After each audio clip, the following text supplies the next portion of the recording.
ইতালির ক্রীড়াঙ্গনে এক ঝাঁক তরুণের হাত ধরে যাত্রা শুরু করেছে ঢাকা যুব ক্রীড়া সংঘ।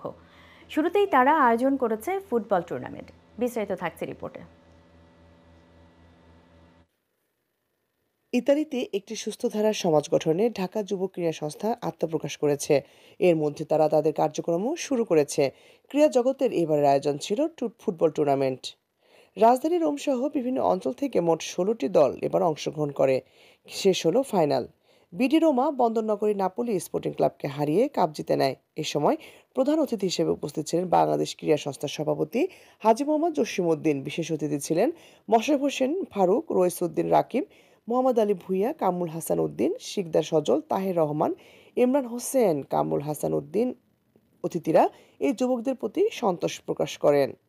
এই সমাজকে সুন্দরভাবে গড়ে তোলার জন্য সকলের প্রতি আমার উদারত আহ্বান থাকবে। খেলার মতো যোগ্যতা অর্জন করবে। খেলাধুলায় মাতি, শরীর চর্চায় থাকি। প্রথম পর্বের পুরস্কার বিতরণের পরে সংগঠনের প্রধান উপদেষ্টা জসিমউদ্দিন নবগঠিত এই সংগঠনের সভাপতি হিসাবে সাইদুল ইসলাম মাসুদ, সাধারণ সম্পাদক আলামিন উদ্দিন এবং সাংগঠনিক সম্পাদক হিসাবে শামীম উদ্দিনের নাম ঘোষণা করেন।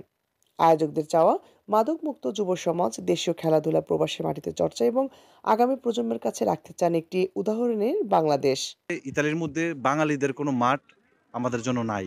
যদি থাকতো তাহলে অনেক যুবকরা যারা কাজ করে না, যারা স্টুডেন্ট, তারা এসে তারা প্র্যাকটিস করতে পারতো। আমরা বাংলাদেশের যে খেলাগুলো আছে এগুলো হারিয়ে যেতে দেব না। কোনো মাধ্যম নাই বললে চলে। আমাদের মূল উদ্দেশ্য এটাই, ছেলেদেরকে খেলার প্রতি আকৃষ্ট করা। আয়োজনের পরিচালনায় ছিলেন শাহিন সুন্নি, বিজয় কর, আলামিন মুন্সি, বাবু নূর, ইমন জুবায়ের, রানা খন্দকার, ডালিম মিয়া, রুবেল হোসেন। লাবণ্য চৌধুরী, INTV নিউজ।